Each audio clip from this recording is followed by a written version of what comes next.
Well, welcome everyone, and thank you for joining us for the webcast, Putting People First to Avoid Implementation Pitfalls, presented today by David Moyer and sponsored by About Time Technologies. If you have any questions today for our presenters or for HR.com, please type them into the Questions tab on your GoToWebinar control panel, and we will follow up with you. It is my pleasure to turn it over to a presenter, David Moyer. Thank you. Well, good morning to some of you, good afternoon to the others, and some of them are just at lunchtime right now. So anyway, appreciate you guys taking the time to attend this webinar. Our goal is to talk about how we can put people first. A lot of this presentation will be common sense, but the fact is that oftentimes we don't always use common sense in our business as much as we should. So this will be a good reminder of how we affect people in our businesses as we make changes. We all know that change is the only constant in life. How we handle that or deploy those changes can make a big difference. So what we're going to focus on today is we are going to focus on understanding why people resist change.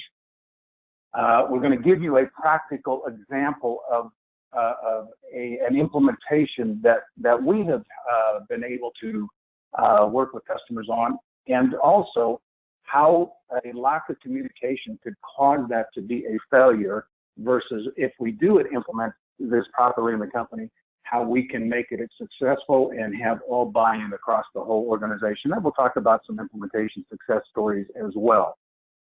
So first of all, when we're doing this, when we're doing an implementation, when we're trying to put change into our company, when we're trying to implement a new system in our organization, the first thing we need to do is we need to understand what the change is. And there's four things, what, who, why, how, and why, really.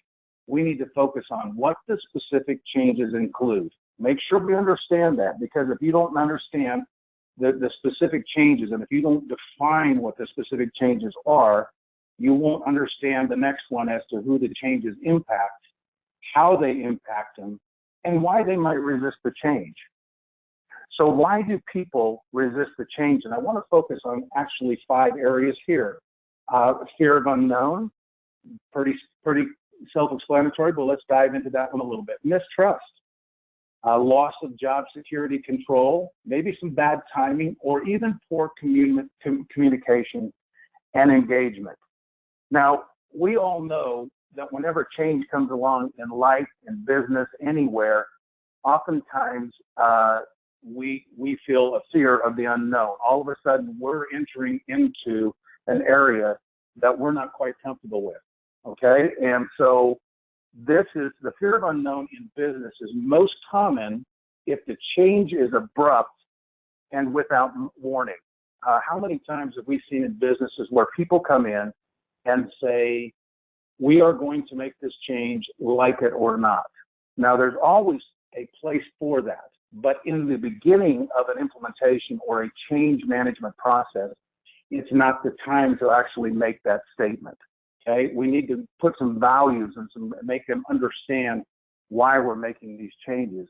You see, employees, when you make changes without really communicating with them, it makes them feel marginalized. It makes them feel undervalued. And of course, that makes them feel insecure. And insecurity in the workforce results in that fear, as well as potentially erratic behavior, and you'll get less productivity. So the fear of unknown in these changes, it increases, of course, the resistance to the change as well.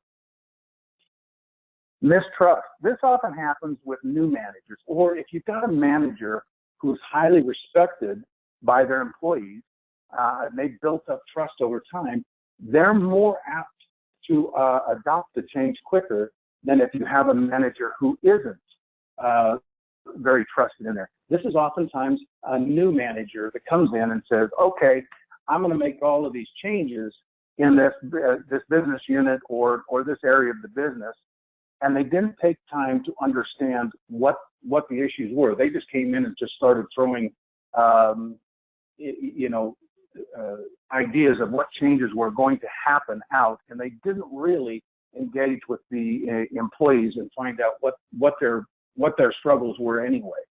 Then there's the inconsistent behavior. I call this the panic manager. And the panic manager is someone who every time, very short term, and every time something comes up that it's like an urgent situation to them, may not be as urgent as it needs to be, they all of a sudden want to make changes. And that inconsistent behavior often causes mistrust. It causes employees to ask, when's the next hammer going to drop? When's he going to make another change? What's going on inside of here?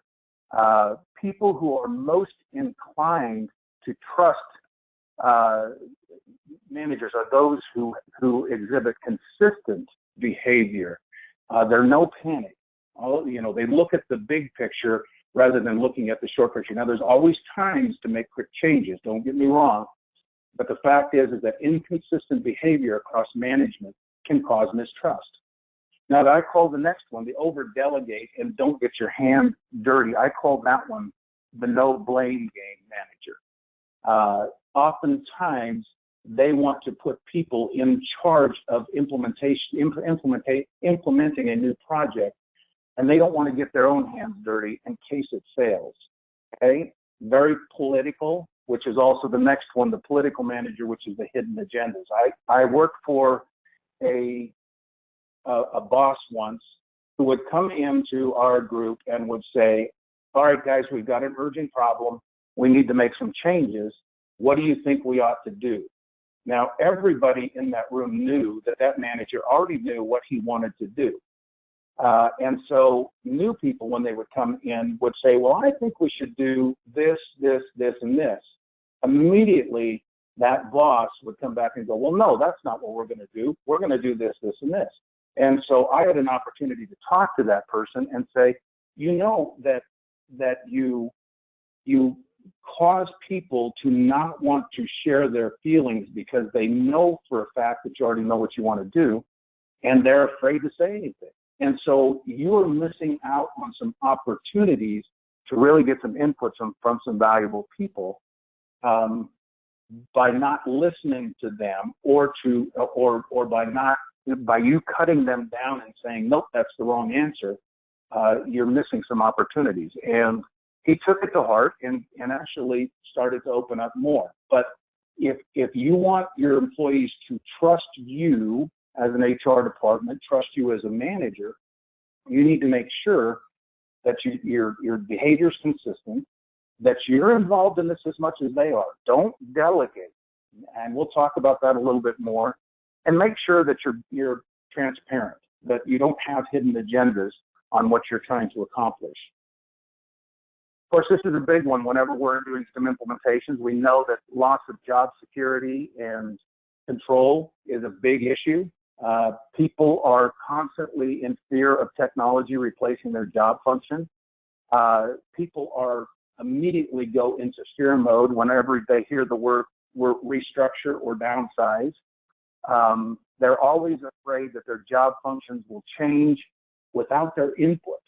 Okay, and so it's oftentimes very important for us to make sure that we're communicating properly to people so that they understand what our goals and objectives are. And the other thing is, non-tech savvy employees are often insecure about that. They don't have any idea about new software. And I remember a situation growing up where I was in high school and my mother came home from working and she was completely distraught. I mean, it completely changed her because all of a sudden she found out that they were going to implement a brand new system, and she was scared to death that she couldn't learn it. She was absolutely fearful that this would not be something that she was going to be able to handle and that she would lose her job over it and so forth. And I think we need to understand that putting people first means we need to figure out where their fears are, where their insecurities are. And if we are doing some new technology, which we have to become more efficient as businesses, we just need to understand that there are people out there that it scares them.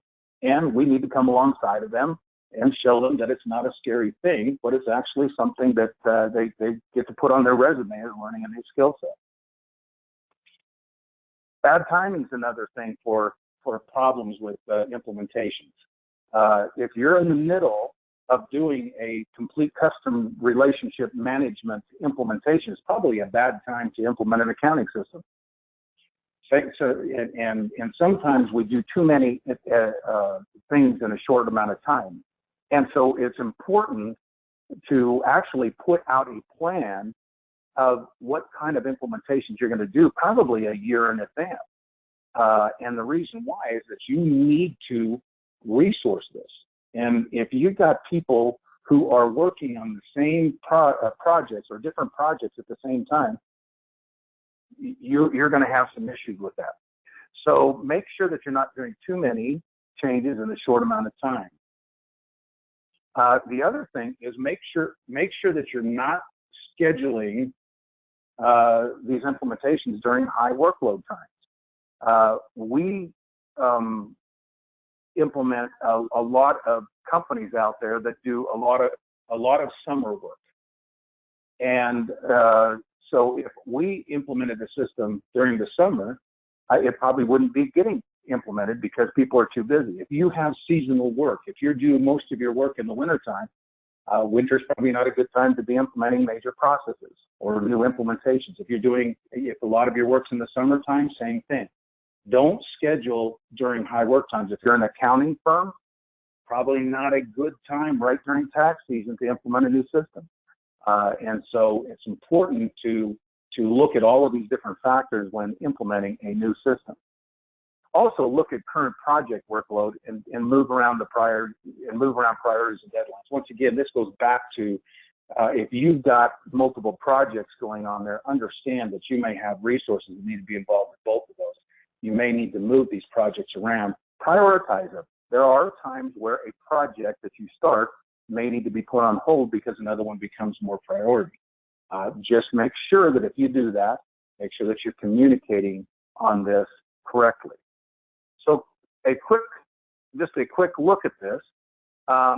Poll question number 1, if you take and there's going to be a poll question up here that's just going to ask you a quick question about implementations in your company. And I wondered if you could pull that up at this point.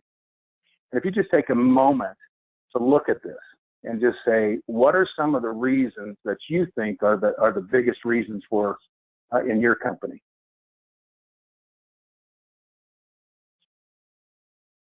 All right, we'll go ahead and stop at this point. That's absolutely fantastic. Almost 70% of you said it was the fear of the unknown, and that is absolutely the case. So with that in mind, and I think we as people on this call need to realize that we've been in this position before, and we need to. It's almost like you hear these people say, these celebrities and musicians, and they say, "You've forgotten where you've come from."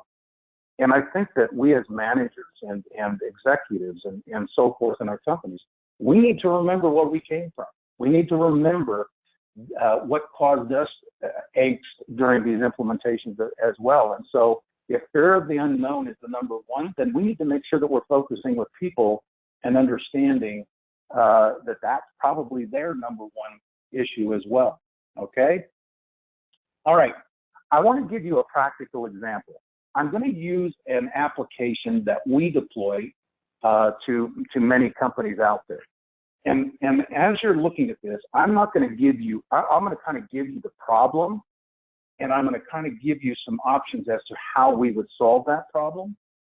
But what I want you to do at the end of this thing is I want you to look at this, and as we start talking about the different aspects of the fear of the unknown, the mistrust, loss of job security, bad timing, and so forth, what I want you to do is I want you to look at this example as we go through it and say, boy, what issues could this cause employees if you were going to implement this?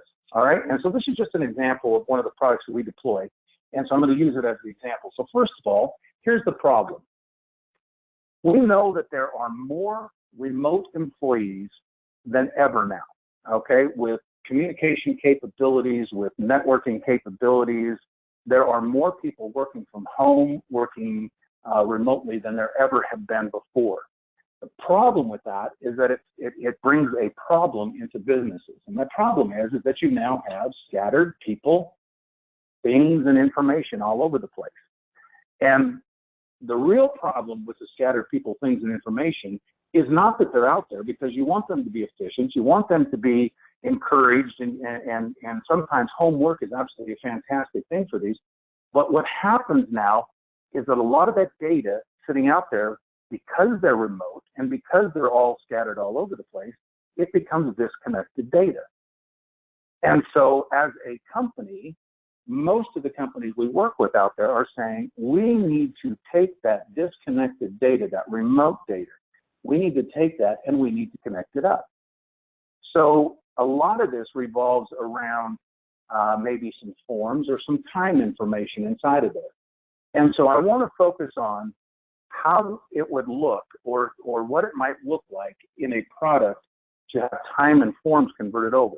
Now, here's the problem you've got to deal with, right? Because once again, change is the only constant, but you're changing what they know. So for instance, a lot of people put in a paper timesheet, and they like that. They put it in there and they say, this is fantastic. We like the paper timesheet, don't change it. All right?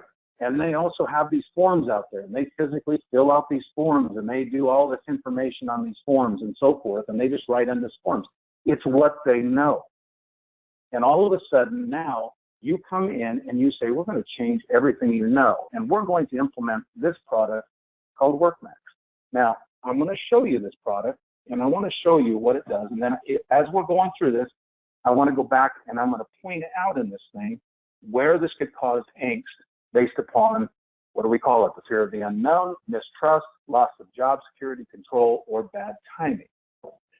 So I'm going to switch out of this and go into this little application out here. Now we're going to focus, I'm going to show you a little bit on this time. And the reason why I'm going to do this is that all of a sudden we realize that we need a time capture solution. We need to be more accurate on time. These people are out there, they're around, and they're putting every one of their timesheets comes in and it says 8 hours, 8 hours, 8 hours, 8 hours. And I've never seen a timesheet that said 8 hours and 4 minutes, 8 hours and 6 minutes, 7 hours and 52 minutes. And so somewhere along here, I need to make sure that I'm getting adequate coverage out of my employees. Now, that comment right there, if communicated improperly, will immediately go to mistrust. They don't trust me. Okay, fear of unknown. What happens here? So this is kind of a scenario that people would go through. And as they're out there, whether it be on a phone, whether it be on a mobile device, whatever it might be, this is what they do. Okay? I'll resize this down a little bit. And as an employee, this is what we're going to ask them to do. When they go out to a particular job site, whether they go to a location, whether it's for consulting, whether it's for healthcare, whatever it is, they're going to take their device and they're going to come inside of here and say, I need to put my time in.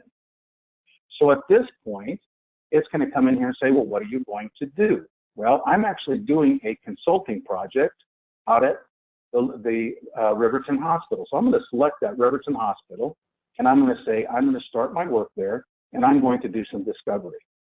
And at this point, I'm going to go ahead and confirm that, and that time entry is now going to go in to the time collection. Okay, now, what I want to show you over here is this, that we're collecting quite a bit of data on this. And the reason why I want you to see this is you'll see that Clark Mitchell is now clocked in to the location, Riverton Hospital. He's doing a discovery over there for some consulting. He's in at 11:20, okay? No longer does it say 8 hours. It's now an exact timestamp inside here. Matter of fact, if I look at this, you'll see over here, it says it's an incomplete entry because now I know where they're working. So at any time, I can go run a report and say, where are my employees working at this point? You'll also notice that there's a little GPS stamp right here with the globe. And if I look at that, I can go out here. And because I know the location of the Riverton Hospital, I can see that I actually clocked out 34.8 miles outside of the geofence, okay, out of that address.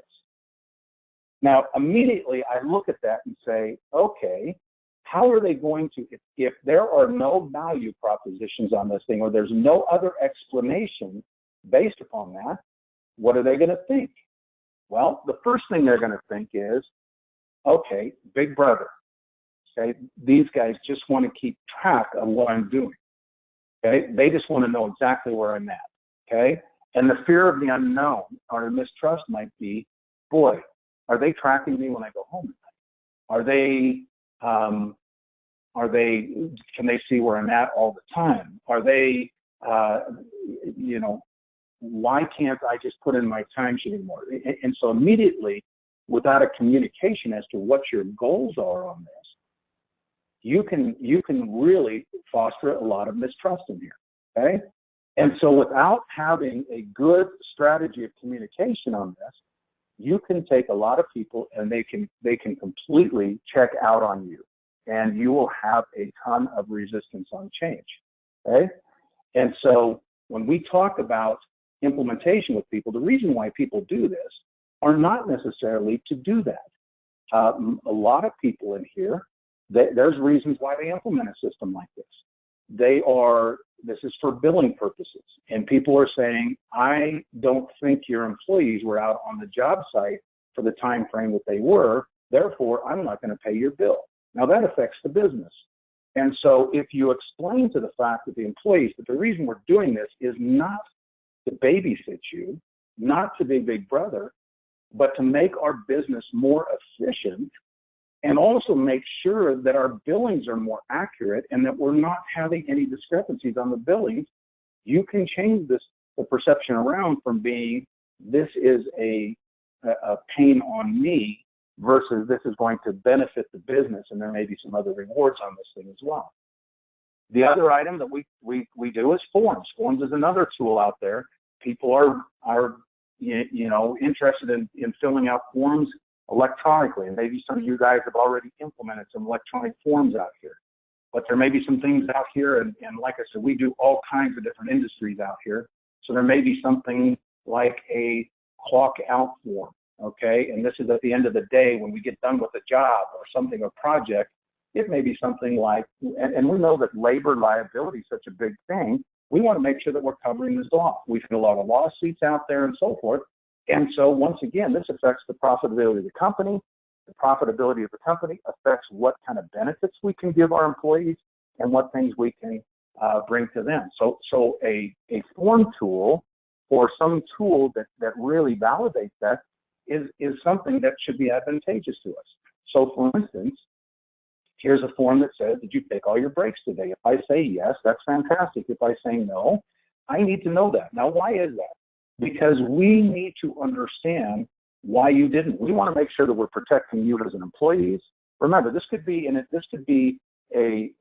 depending on the communication or the lack of communication, you can change this to two things. You can either go in here and go, the reason why I want to know this is because I'm not going to let you guys sue us down the road. Or you can communicate it to say, did you take all your breaks? I just need to make sure that you guys are getting your breaks today because that's extremely important to us, okay?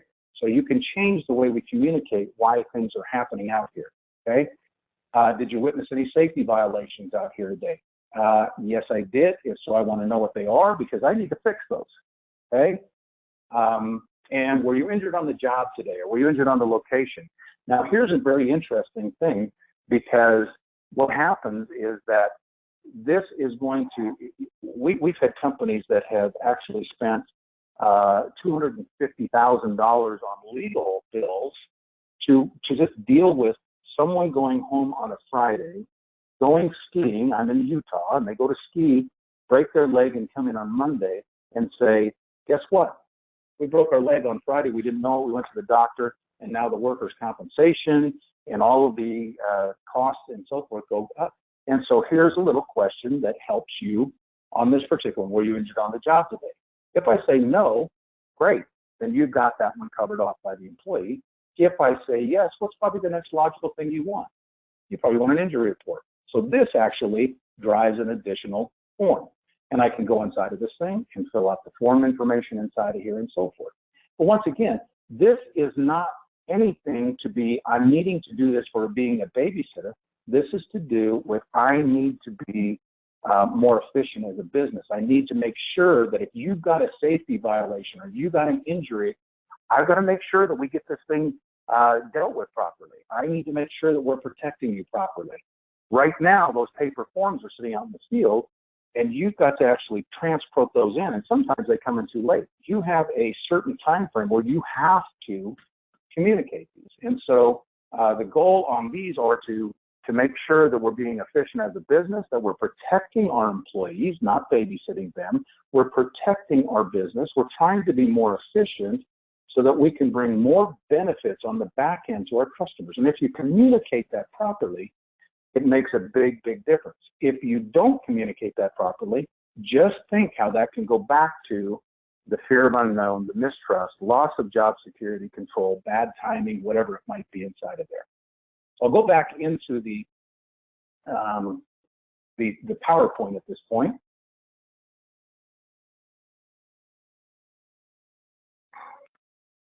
And we'll go back in and we'll talk about that. Now, how do we understand that this can, poor communication, engagement can cause a lot of things in here. So how do we, in fact, have a good implementation? How do we do this? How are we successful on this? And well, there's really 10 things I'm going to focus on, and I promise I won't, this is, sometimes we call this death by PowerPoint, but I'll try to go through this and be as engaging as possible. And so they are top management support, project team, project champion, systematic planning, broad participation, effective communication, good feedback, effective training and knowledge transfer, incentives, and even some post-implementation activities. So let's go through each one of those and talk about those, okay? This is probably the number one reason for failure of implementations in my experience. And I have implemented a lot of systems over the years, and I am going to tell you that the lack of top management support is probably the number one reason for failure.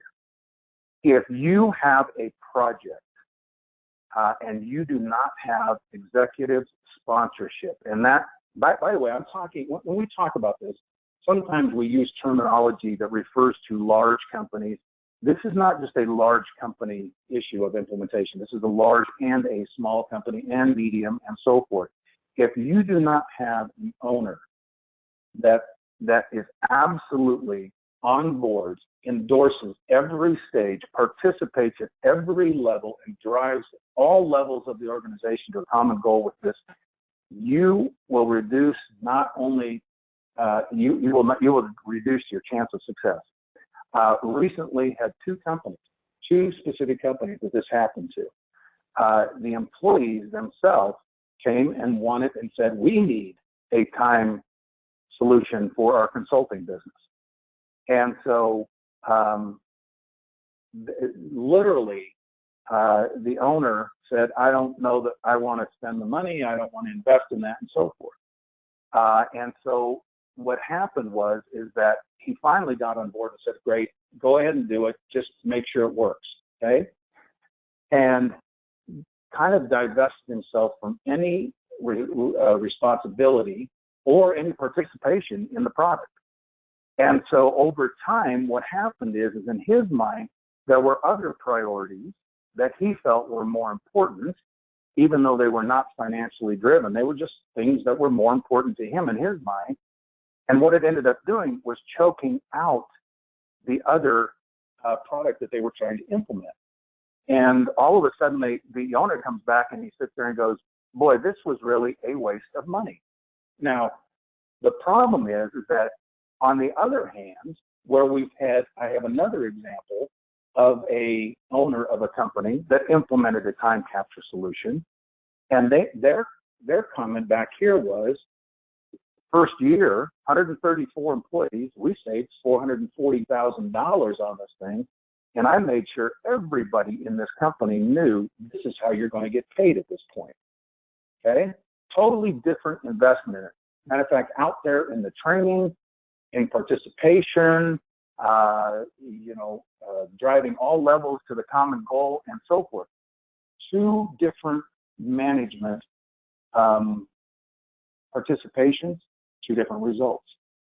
So my charge to you is that if you as an HR department are going to implement changes in your business, absolutely make sure that you have top management support.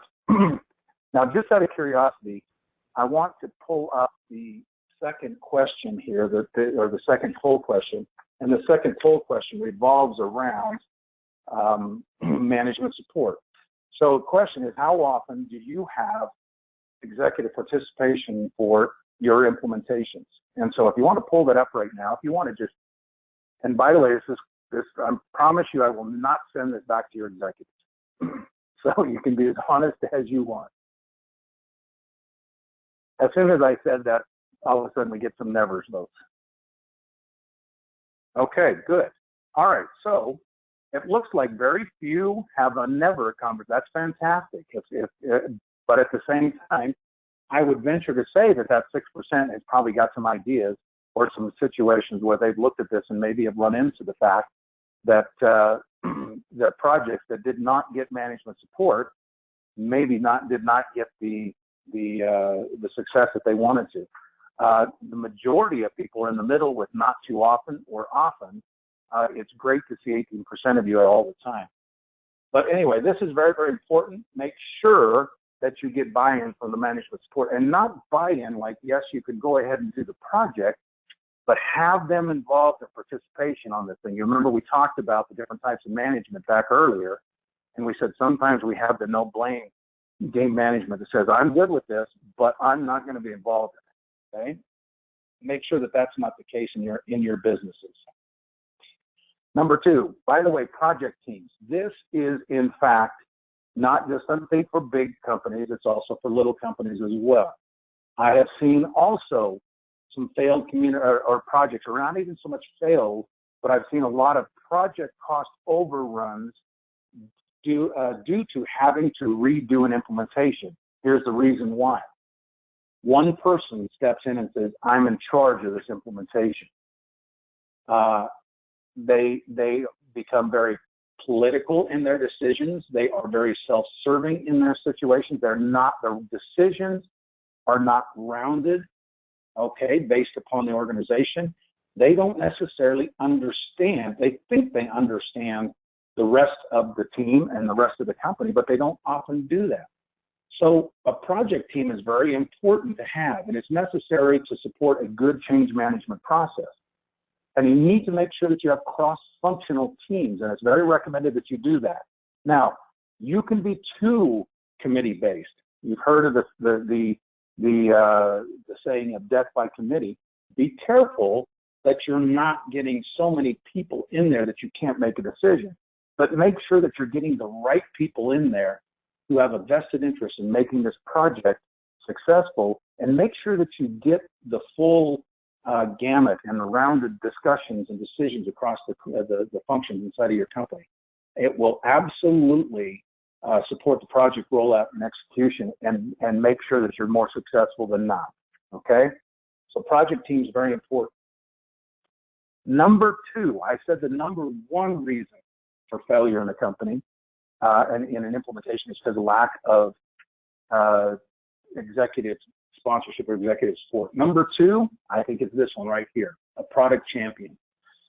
If you do not have a product champion who says, this is my baby, I am going to make sure that this works, I'm going to make sure that if there are hitches, I'm going to figure out ways to get around those. If there are snags, I'm going to figure out how to get things unsnagged. This is my baby. If you do not have that, your chance of success is greatly minimized. This person's job is to get everybody on board. It is the person who actually does go to other departments and gets rid of those obstacles that might cause some conflict between the different departments. And that person's job is to allocate and organize resources.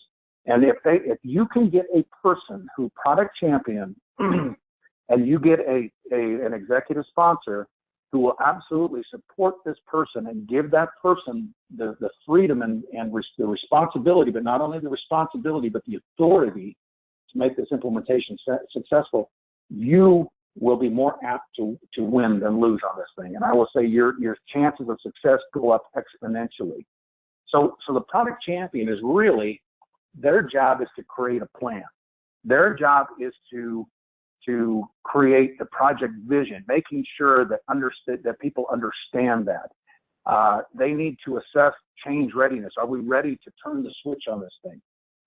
Their project champion really is, their job is to plan, prioritize, engage with your people, and then make sure it gets executed. All right? But it's very, very, very important for the success of your project to have a project champion. And of course, we want to have broad participation. This goes back to that whole thing of making sure we have a project team, but not just a project team.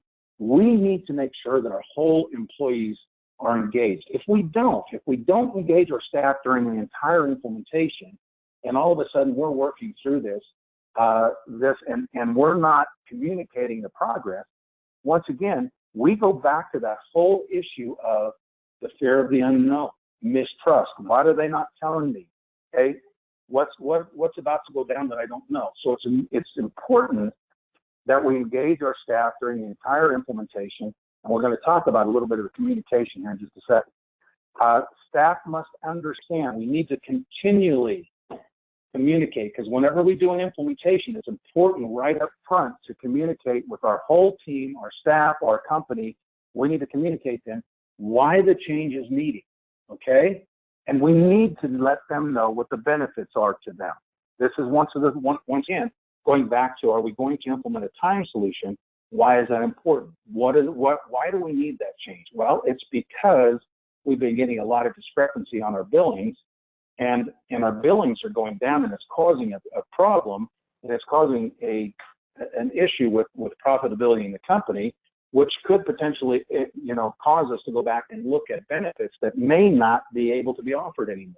We don't want to cut out some of our employee benefits, our employee rewards, or things we do for employees. We don't want to cut that out. Therefore, we need to go back in here and do this. They need to know why the change is needed and what are the benefits as well. Okay? And we need effective communication and engagement. Not just, a lot of times we talk about just communication. Well, no, it's got to be two. And let me tell you what the difference are. First of all, with communication and engagement, it's going to improve the teamwork. Okay? People are going to, the walls are going to drop. They're not going to be resistant to this change. They're not going to be worried. They're not going to be mistrusting, as long as we're communicating and constantly letting them know where it is. It also makes planning more effective. If we're communicating with people and all of a sudden we pull people into our discussions, it does not, you know what, it reduces the amount of catch-up that we have to do with people. So communication and engagement is extremely important. And of course, it reduces the resistance of change. If people understand where we are in the process, and by the way, up front, as we communicate this plan, the champion communicates this plan, as long as they see this going through the plan, they knew what the plan was in the first place, they're on board. It will reduce the resistance to change. And so it's very important to effectively communicate and engage and increase understanding, user participation, and the engagement part on here. And this is what I want you to understand, is that communication, we often talk about communication being two ways, but really I want to differentiate those by saying communication you can relate to that as maybe one-way communication. You got emails, you got videos, you got newsletters, handouts. These are all one-way communication, where I'm actually sending this information out to people so they can see what's going on. But it's important not to just limit this to one-way communication, because one-way communication can come across as I am going to tell you what's happening inside of this thing, rather than saying, hey, how's it going, finding out what's going on. That's the difference between communication and engagement. Engagement on implementation are, hey, let's go into meetings. Let's get people on here. Let's have a company meeting and say, guys, any concerns about what we're doing? Here's what we're doing. Any input on this information here. So this is very, very important to look at the two types of communication and make sure that we're using both of those. So I have another poll question in here, and the next poll question in here is, what percentage of your implementation plans include two-way engagement activities? So for instance, oftentimes we're stuck in the one-way, but how many of these are really two-way? And by the way, if it's always been one way and you say 0% or I've done an engagement. There's nothing wrong with that. These are great things to learn in here as far as tools for increasing the success of implementations in your company. So we'll just wait a little while here and get people voted. Okay. All right. Very, very good. So a low amount, say, very, very few times do we not work on those engagement activities. 29% said over 50%. And if you can, I think you guys can see the results of that. But the more we can mix our communication activities and our engagement activities, like I said, the more success we're going to have with our implementations. Matter of fact, here's what happens. If we just have communication, and sometimes communication is okay depending on what the implementation is, but if we don't have effective communication, oftentimes we have a spread of misinformation. All of a sudden, people misread what the information is. You know what? There's something that I always teach my salespeople and my employees is that when you have a conversation with someone, there is a difference between fluency and comprehension. Fluency means we can use the same words. We can say the exact same words and mean totally different things. Comprehension means I can use the same words and mean the same thing. Take an activity. It was very interesting. There was an organization that did an activity where they took these business groups out and they divided them up into 10 people per group. And they went out and they gave them common business words. And what they said was, I want you to go into your groups and I want you to take that common business words and I want you to give me 10 synonyms or 10 things that are related to that. Okay, so I got these 10 different things. And then we're going to come back later and we're going to say, we're going to compare how many are the same across these different groups. Everybody walked away and they said, how many do you think we're going to have when we go across this? How many do you think out of the 10 will be common? If I give you the word that says management, how many of those words do you think will be common? And before they voted, they said, oh, I'll bet you 6 to 9 of them will be common across the different groups. Okay, so they all went away. They came back later, and what they found was that there was, in most situations, there was only 1 or 2 common words between the different groups, and they were just different words explaining management. And so it was very interesting when I read that to understand that there is a difference between fluency and comprehension. And when we have one-way communication with our employees without having two-way communication, you have the potential to have a fluency versus comprehension issue. And that causes potential spread of misinformation. And that, of course, causes insecurity, potential low morale, higher resistance to change, and confusion from changes in the workplace, low productivity. So it's very, very important we do that. Now, this is a little chart by a company called Proco Consulting, and it just talks about the different stakeholders. How do we get in an implementation from clarity to sustainment? And so you guys will get this, but take some time when you get this, take a look at this. It's very, very important to understand the different stakeholders. Now, communication is a very, very interesting thing. So I want to bring up an example. I was actually at a conference a while back, and this was a conference for presidents, vice presidents, managers, and so forth. And it was a group that was probably, 40 to 60 years old. Okay, so up into the baby boomers to the Gen Xers. And our keynote address was a 24-year-old employee. And we're all sitting around here in this group, and there was probably about 150 of us in this thing. And he got up and he spoke, and we're all sitting there going, what is a 24-year-old going to teach us? And he said, and it was all about communication. And it was very interesting because it was probably one of the most enlightening presentations I ever heard. And he got up there and he said, all right, how many of you guys had a job when you were 15 years old? Put your hand up. Everybody puts their hand up, okay? How many of you guys had 2 jobs by the time you were 17? Everybody else put your hand down, keep them up. Lots of them kept their hands up. How many of you guys had 4 jobs by the time you were 20? And so he got up there and he realized that there were a lot of people, a lot of people had a lot of jobs by the time that they were 20 years old. And his next comment was this. He said, I'm 24 years old. This is my first job. What do you guys think of that? Now, he went on to talk about the different ways that people communicate. He said, matter of fact, I can tell you right now. He said, if you give me your cell phone and I can read your texts, I can tell you how old you are. He says, if you are a baby boomer, you put punctuation in, you spell every word out there, you do everything correctly. Gen Xers, yeah, you probably do pretty much the same thing. You might use an abbreviation now and then.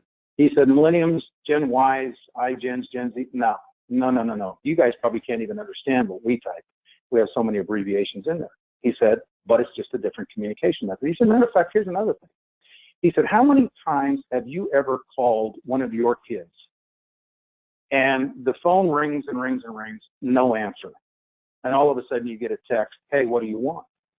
He said, the reason why is he says, there are different people who have different communication styles, and you need to understand that. He said, matter of fact, he says, if you want to communicate with me, the number 1 way you do is text me. Number 2, you can Instagram me. Number 3, you can Facebook me. Number 4, you can send me a telegram. Number 5, you can send me a smoke signal. Number 6, if it's number 6, is a phone call.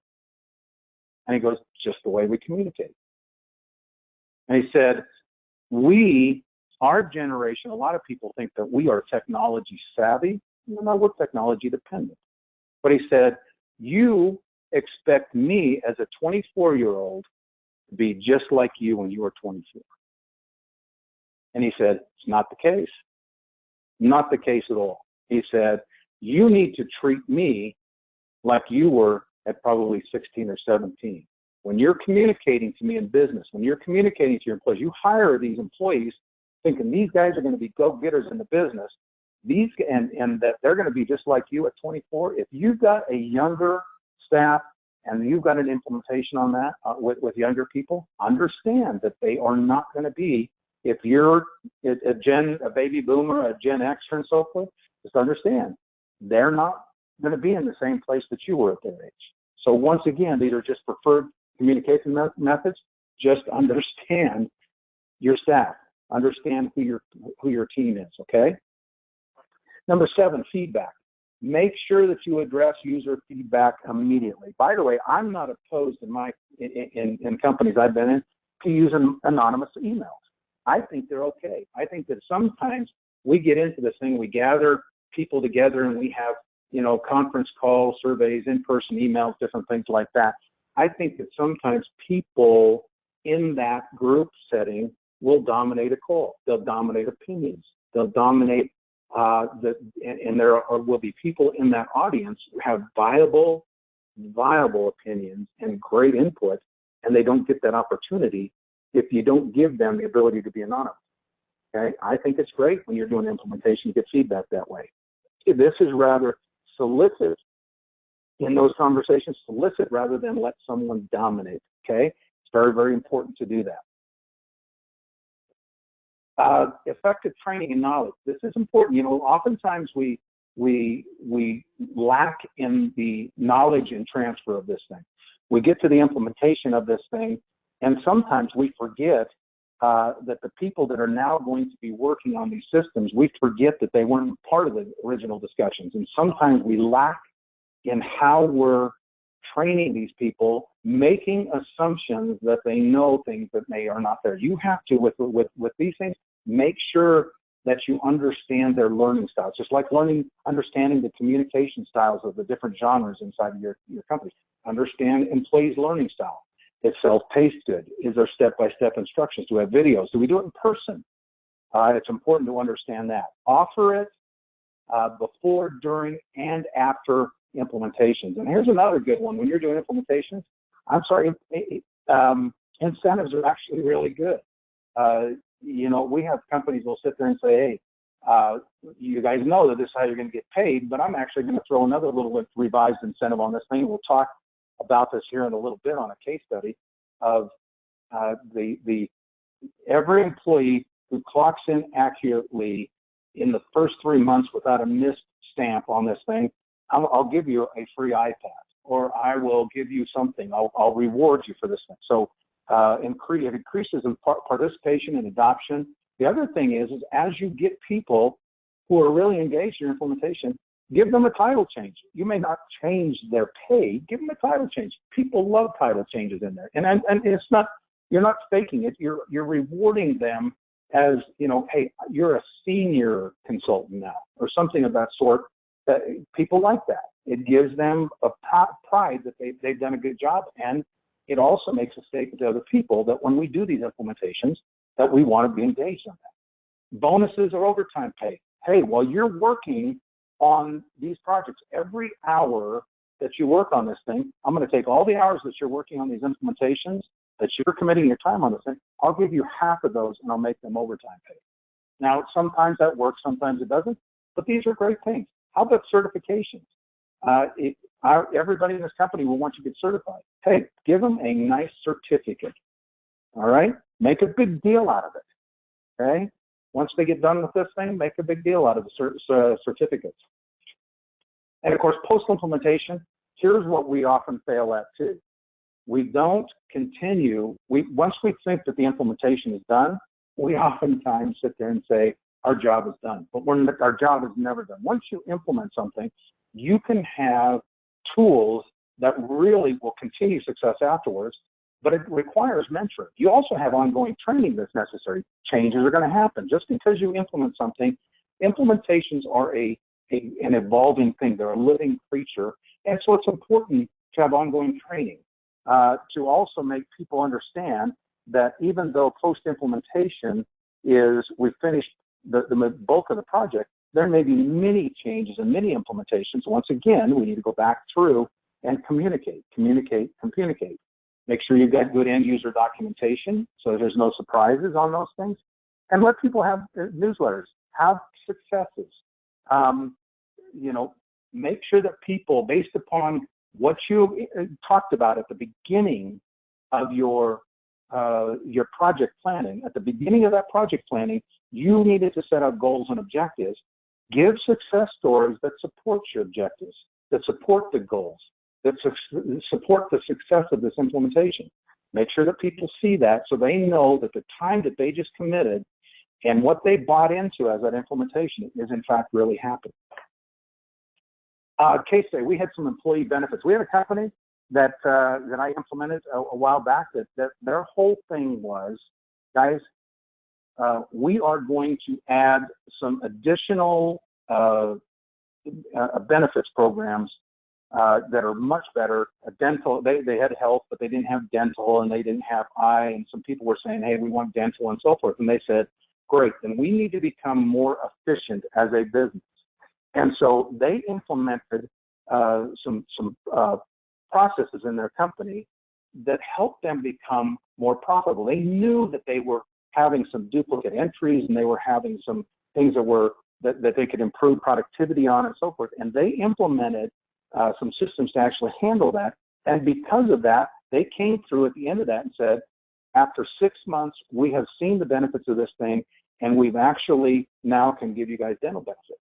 Okay? It wasn't a big company, it was a smaller company in there, but it was actually rewarding for these employees to say, great, hey, guess what? Next time these guys come around and they want to do an implementation and do something like this, and they tell us what the benefits are, they followed through on that. Okay? Bonus examples. Had a company who was implementing an estimating tool for estimating consulting and different things like that, and another one that was actually did the same thing. They were implementing an estimating for a construction company, and these, remember, they were taking away things that they knew well, and it was their Excel spreadsheets, and they had all the stuff, and they knew those Excel spreadsheets, and they said, the people were sitting there going, I can't learn this. I don't want to learn this. And immediately what they said was, all right, every one of the estimators that now will go and do every one of their estimates on the new system in the next 3 months, I'll give you a $1,500 bonus. It's amazing how fast these guys converted. And after 3 months, every single one of the estimators got that $1,500 bonus. Right? Now, there are times where you need to expect your employees to participate in this, but there's also oftentimes bonuses and benefits to these people can be fantastic.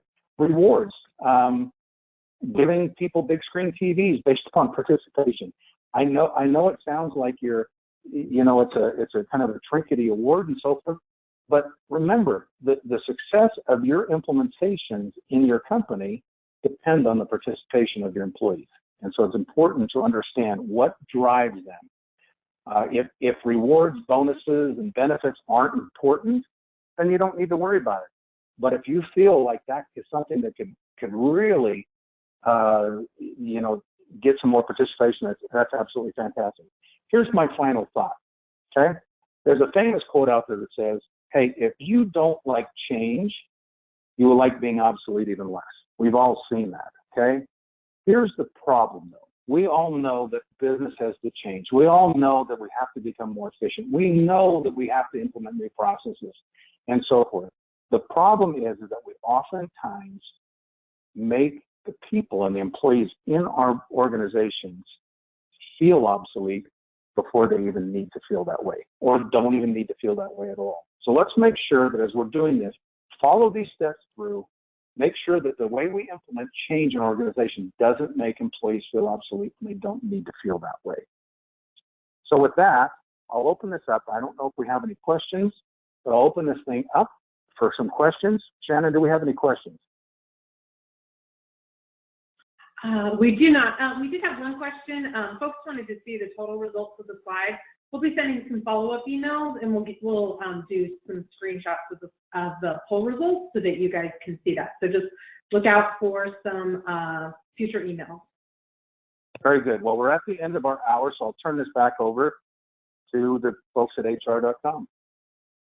A big thank you to David Moyer for his presentation and to About Time Technologies for sponsoring this event. Your feedback is important to us, so please take a moment and fill out the exit survey that will appear on your screen once the webcast has ended. This concludes our HRIS and payroll event. We thank you for your time. Have yourselves a great day.